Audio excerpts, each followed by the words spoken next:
Hey everybody, welcome back. So today I'm going to take you guys along on a little project I'm working on. I'm in the highlands in Arizona right now, so pretty quiet, remote, very awesome region.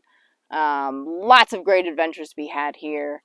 And there's also a lot of really useful plants that you might want to know about. And today we'll be working with one of them. Alright, so you're going to want to wear a pair of gloves because the juices in this plant will possibly irritate your skin, especially if they get in a cut or something. But some people even have reactions.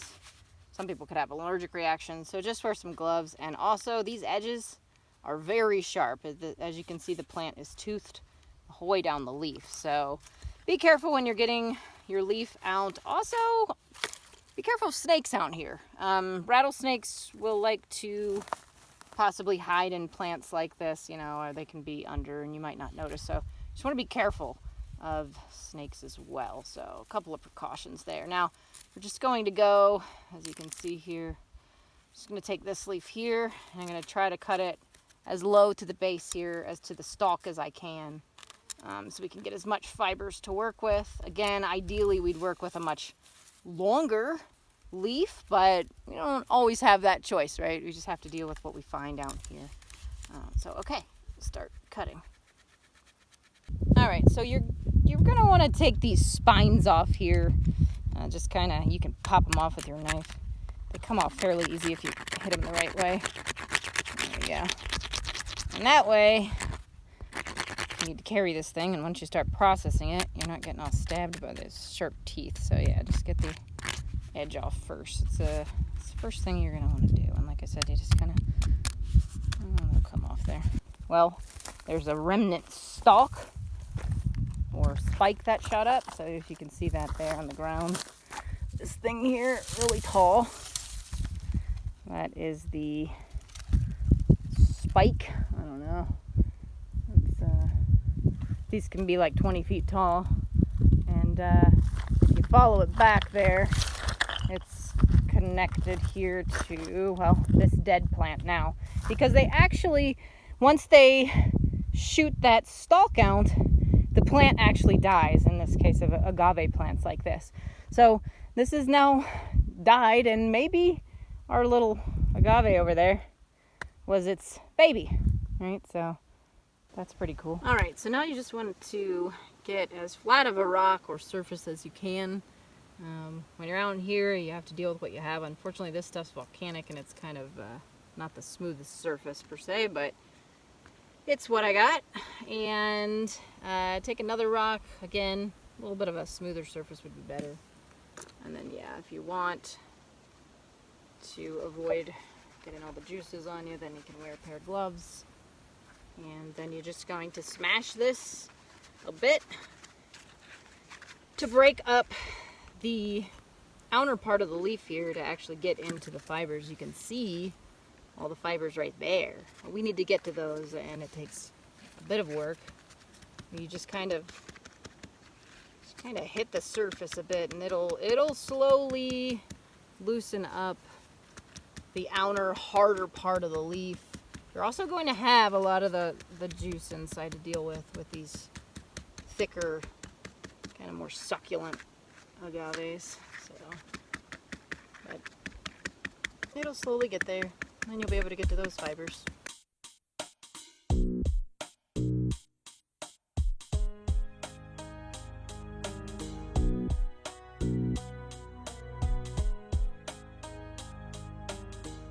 And you can see that outer part there is starting to break off, see? Now, one thing you can do to make this process go a bit smoother is actually to roast the leaf on a fire, and that'll actually help hasten the process. It'll make this easier to break up this outer edge. So if you have the ability to do that, then yeah, you could start a fire. I'm just doing it this way today. It's like a 90-degree day. It's pretty hot. I don't really feel like making a fire right now. But that's another great tip. And I'll show you guys that another time. Okay, so there's a number of ways to start. I just made a quick knot just so I can show you. But you could like double it over too, like this, right? And then start with your two sides. But let me just show you with this piece. It's knotted just to start it off. And what you do is you twist in towards it, right? Twist it, keep it tight, and then throw this side over it, and then actually twist in towards you, and then throw your side over and kind of hold it tight. Once you get going, it'll hold itself a lot better. Twist it every time and keep it tight, and you're gonna get a nice tight cord there going. Okay.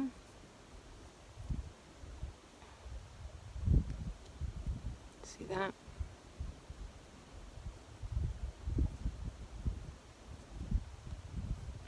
So you're essentially pretty much twisting it around itself, right? These two sides, you're making a twist. And you might think, oh, how's that gonna hold? But you'd be amazed at how strong this stuff can be. So it actually holds pretty well once you get it going. And if you take care and do some of the other things that I talked about, you can actually find ways to make the process go faster. And if you get a lot of the flesh off, I just did a fast job today, but if you get a lot of the flesh off, you're going to find that your rope is a lot better quality too, and it's gonna last longer. So some things to keep in mind. But if you just want to give it a try, this is a good way to get started with this process. So, and then you just keep twisting and twisting. Okay. Remember, twist inward towards yourself. Make a nice tight twist, and then lap it over top. Inward towards yourself, lap it over top. Inward towards yourself, lap it over top. That's the process. See that? Hopefully you can see the nice rope that I'm getting there. So.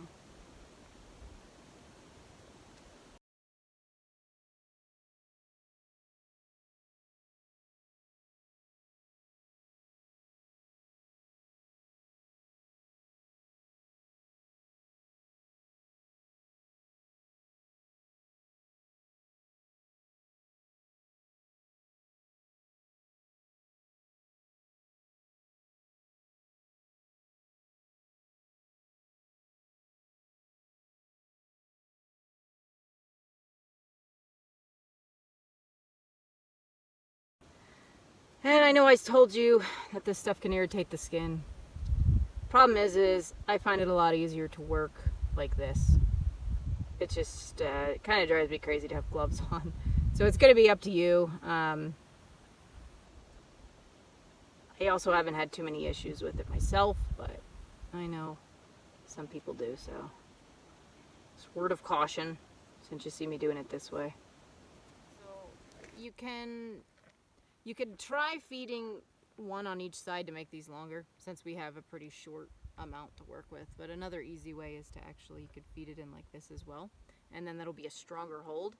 If you did see, you just double that new piece over, and then you kind of twist that in. That'll kind of help it hold stronger. It just doesn't give you a whole lot to work with. The other way is a little more difficult, cumbersome as to whether or not it's going to have a tight hold. So this way will ensure a tight hold, but then with these short of pieces, you'll be feeding in quite often. But as you can see, pretty quickly, you can get some cordage going. So you could just tie off the end there if we were done, and then we would have pretty nice rope, pretty strong. As you can see, it's some pretty strong stuff. So there you go. There is your agave rope starter lesson. We'll do some more with it in upcoming adventures.